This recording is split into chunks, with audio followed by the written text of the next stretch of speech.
So I started with endometriosis as an enigma, and ma'am has very nicely said it's a chronic inflammatory disease defined by presence of endometrium outside the uterus. An establishment and growth of such endometriotic tissue is estrogen dependent, mostly found in women of reproductive age, although the clinical consequences of endometriosis and its management can last well into post-menopause. Because why? Because the ectopic tissue becomes independent of the hormonal control. Prevalence of endometriosis ranges from 2 to 10% in the general population, but in an unfertile, when there is infertility, up to 50% would turn out to be having endometriosis. And ma'am said that 30 to 50% of endometriosis patients would be infertile. So symptoms are pain and infertility. These are the hallmarks.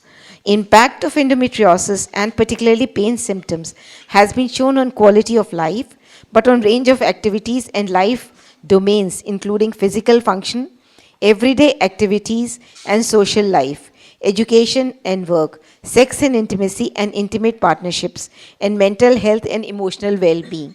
So it has got a very wide range of impact. So this is the pain cycle. There is persistent pain, inactive or overactive.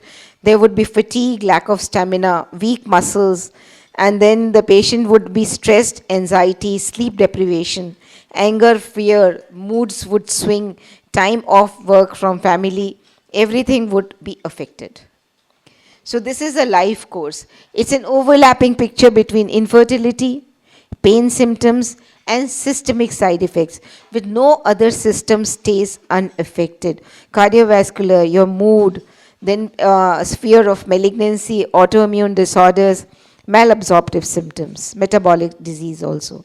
So negative impact of endometriosis pain on various aspects of life. The quality of life definitely goes off. As per WHO, endometriosis can decrease quality of life due to severe pain, fatigue, depression, anxiety, and infertility. And these are the different scenarios which are being affected. Sorry.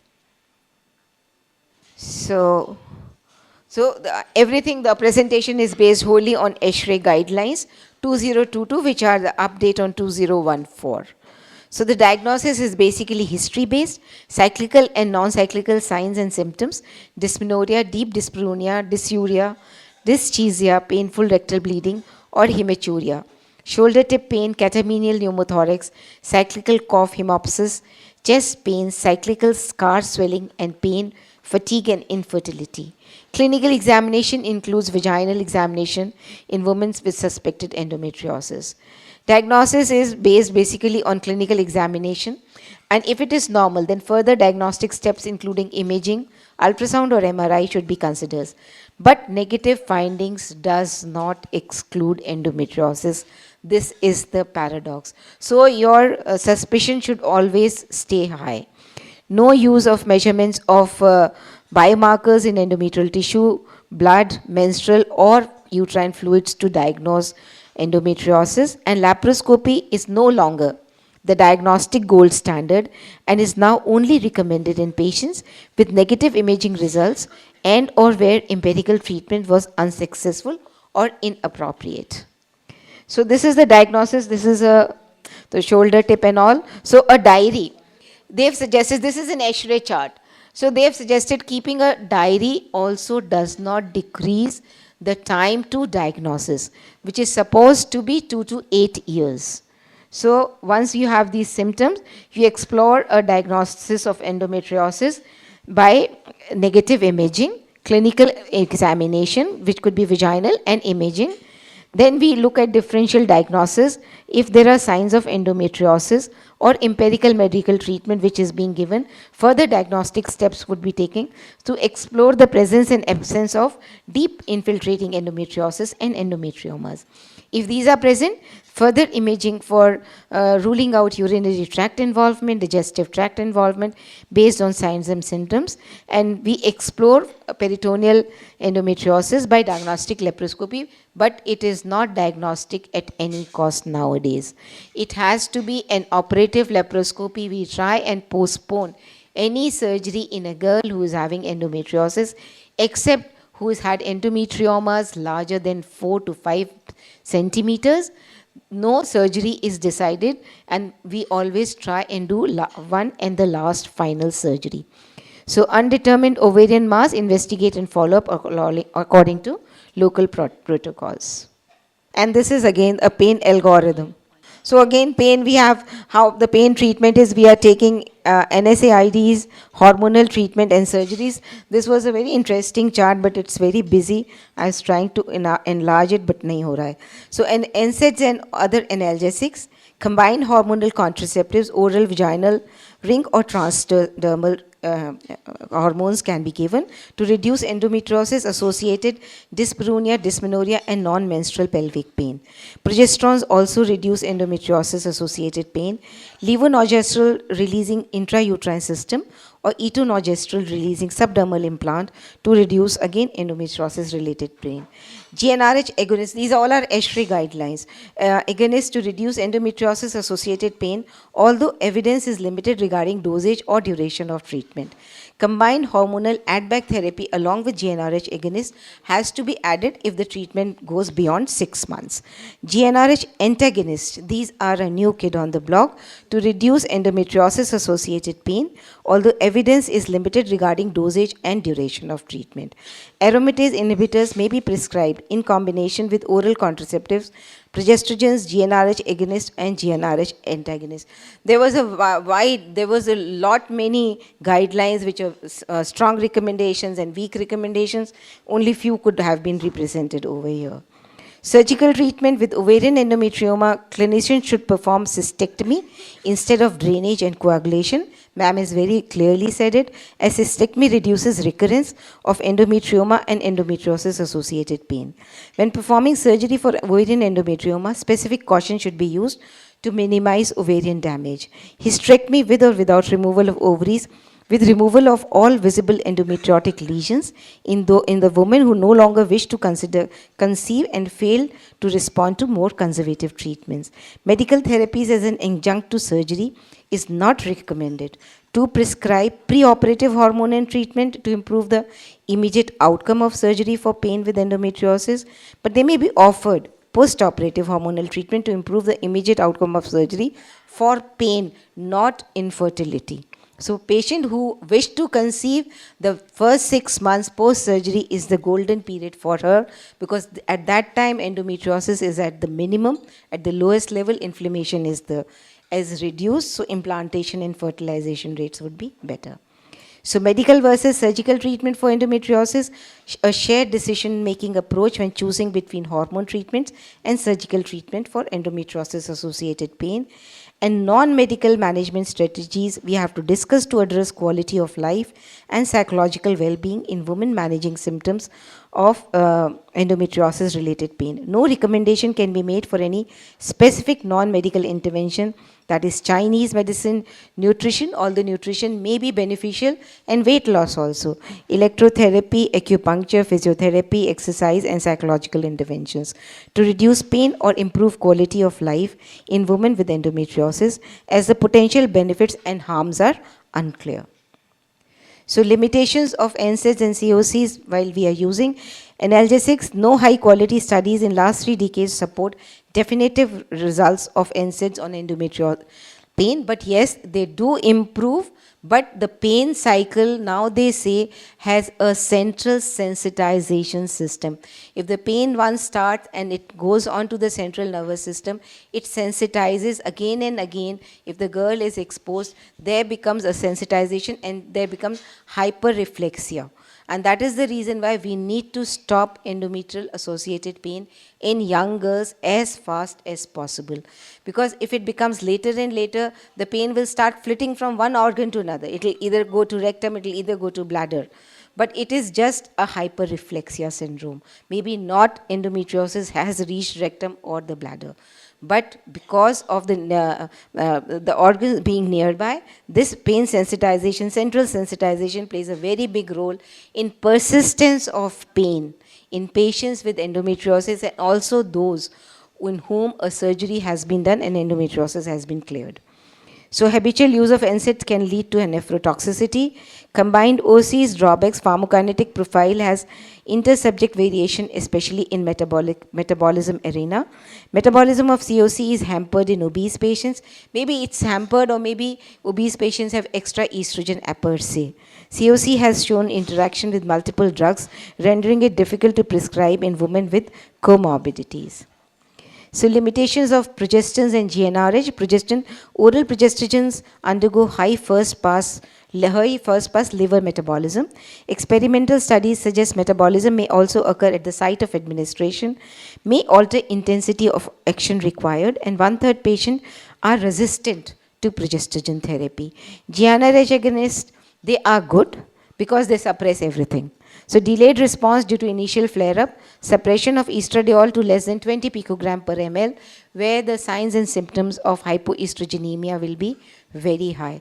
Inability to titrate estrogen levels, unpredictability, reversibility of treatment, and limited long-term efficacy. So advantages, now the advantages of GnRH. So GnRH antagonists are a new entry. Although injectable was available earlier, now they have come in an oral formulation. So GnRH antagonists are orally administered instead of depot injections and easy to use. They do not cause an initial flare-up of gonadotropin secretions like GnRH agonists do. Antagonists also allow dose-dependent lowering of estradiol level, avoiding major hypoestrogenic side effects.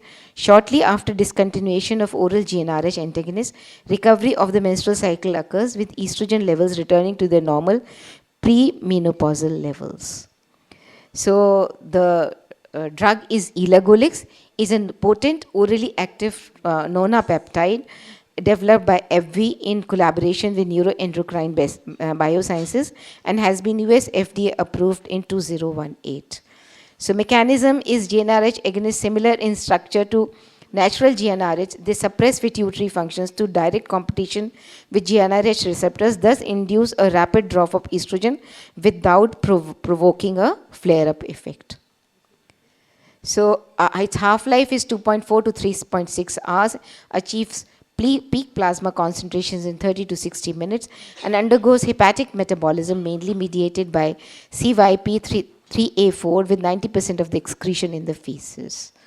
So elagolix, the clinical trials were done as ELARIS-1 and ELARIS-2. An intervention of 150 milligrams elagolix or single dose or 200 milligrams 2 doses was given, and it was seen after 3 months, after 6 months, the dysmenorrhea and non-menstrual pelvic pain has shown a significant decrease, and definitely the higher dose gives a better results. So this is again shown after 3, 6, and this is clinically meaningful reduction in dysmenorrhea or in non-menstrual pelvic pain, and decreased or stable use of rescue analgesic agents were reported at 3 months and 6 months in ELARIS EM1 trial and ELARIS EM2 trial. So the key insight was that meaningful reduction in dysmenorrhea was 46.4% in the lower dose group and 75.8% in the higher dose groups. ELARIS-2, the corresponding percentages were 43.4 and 72.4. In ELARIS-1, reduction in non-menstrual pelvic pain was 50.4 in lower dose and 54.5 in the higher dose groups. So significant reduction in dyspareunia in elagolix 200 BD and use of analgesic agents was as compared to placebo. So the pain is reduced, so the patient does not need to use rescue analgesics. So conclusion, both higher and lower dose of elagolix were effective in improving dysmenorrhea and non-menstrual pelvic pain during a 6-month period in women with endometriosis associated pain. The 2 doses of elagolix were associated with less hypoestrogenic adverse events. We cannot escape the fact that these are GnRH antagonists. There will be a level of hypoestrogenemia. But they say, their clinical trials say the levels do not fall below 20 micrograms per liter. Probably that is the reason why we have minimum amount of estrogen present in the blood, and that's the reason why the hypoestrogenic side effects are minimized. So this ELARIS-3 and ELARIS-4 were an extension over a long period to assess the efficacy, and intervention was again the same elagolix 150 and elagolix 200 BD. And these were all the results. And definitely everything is seen improving. Dysmenorrhea, non-menstrual pelvic pain, over a period of time, the percentage of improvement keeps on increasing. So this was in percentages at 12 weeks, 24 weeks, and 52 weeks for OD and BD doses. So insights was again after 12 months of treatment in ILARIS 3 trial, dysmenorrhea was 52% reduced by 150 milligrams dose, and non-menstrual pelvic pain was 67.8% and 69.1% by 200 milligrams. Obviously the higher dose, they have tried higher doses also, they have tried 100 BD also, they have tried 300 OD also, but higher doses are definitely associated with more side effects. So long-term elagolix treatment provided sustained reduction in dysmenorrhea, non-menstrual pelvic pain and dyspareunia. Nowhere fertility is mentioned over here. So ma'am was very clear in her opening statement that no medical treatment will benefit a patient of endometriosis. She has to be fast forwarded for her infertility treatment in one way or the other. Leave aside suppressing the endometriosis.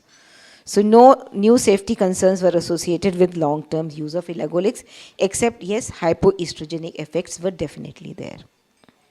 So advantages: patient with improved hemoglobin levels in elagolix treatment, because obviously the bleeding would decrease. 60% or greater had endometrial thickness of less than 8 mm after 12 months. Elagolix 200 BD is most effective in pelvic pain. Elagolix is cost effective as compared to leuprolide. Leuprolide is an agonist, GnRH agonist. 12 months elagolix treatment was also associated with improved quality of life and reduction of fatigue score. Elagolix 150 is suitable for long-term use up to 2 years, but use with caution. You have to always keep on assessing the patient for postmenopausal symptoms coming because of hypoestrogenemia. So side effects would be hot flush was the most common adverse event, and decrease from the baseline in bone mineral density and increase from baseline in lipids were observed after 12 months of treatment. So they have very openly said that these would come. So you have to keep in check. Most common adverse reactions greater than 5% in clinical trials, including hot flushes, night sweats, headache, nausea, insomnia, amenorrhea, anxiety, arthralgia, depression-related adverse reactions, and mood changes. So these are the dosages. 150 milligrams once a day is prescribed for dysmenorrhea and moderate non-menstrual pelvic pain due to endometriosis. And 200 BD has to be given in dyspareunia, because that is more distressing. When there is a main symptom and severe non-menstrual pelvic pain or a history of endometriosis, pain severe enough to require opioid analgesics. 150 is lowest effective dose, and we can start with 150 OD. But with severe pain, we have to initiate therapy at 200 BD daily due to symptom severity or clinical history. And subsequently, we transition to 150 milligram OD. 150 OD can be given up to 2 years, and 200 BD not to be given beyond 6 months due to BMD loss. So this was the infertility. Again, this was ESHRE guidelines and treatment of endometriosis associated. Ma'am has very clearly said, these are just last 4 slides I added, because 2 main symptoms, hallmarks, were pain and infertility. And in the strong recommendations were not to prescribe ovarian suppression treatment to improve fertility. Okay, so fertility is a total different subcategory. So not to prescribe post-operative hormone suppression with the sole purpose to enhance future pregnancy. Clinicians should not prescribe pentoxifylline and other anti-inflammatory drugs or letrozole outside ovulation induction to improve natural pregnancy rates. And the weak recommendations were operative laparoscopy could be offered as a treatment option for endometriosis-related infertility in ASRM stage 1 and 2 endometriosis, as it improves the ongoing pregnancy rates. An operative laparoscopy for treatment of endometrioma associated infertility, as it may increase the chances of natural pregnancy, although no data from comparative studies exist. And although no compelling evidence exists that Operative laparoscopy for deep endometriosis improves fertility. Operative laparoscopy may represent a treatment option in symptomatic patients wishing to conceive. And there were many good practice clinical points, and they are nearly the same overlapping picture over there. So medically assisted reproduction and ASRM stage 1 and 2 endometriosis, clinicians may perform IUI with ovarian stimulation instead of expectant management of or IUI alone, as it increases pregnancy rate, but these are weak recommendations. With ASRM 3 and 4 endometriosis, when tubal patency is uncertain, use of IUI with ovarian stimulation could be considered, and women with endometriosis can be reassured regarding the safety of artificial reproductive techniques, since the recurrence rates are not increased compared to those women undergoing ART. And the strong recommendations are extended administration of GnRH agonist prior to ART treatment to improve live birth rate in infertile women with endometriosis is not recommended. This is again a part and parcel of medical treatment, but it is not recommended as the benefits are uncertain. Not recommended to routinely perform surgery prior to ART to improve the live birth rates in women with ASRM 1 or 2 endometriosis, as potential benefits are unclear, and not recommended to routinely perform surgery for ovarian endometriomas prior to ART to improve live birth rates, as the current evidence shows no benefit and surgery is likely to have a negative impact on ovarian reserves. So this was another, the effect of endometriosis on pregnancy.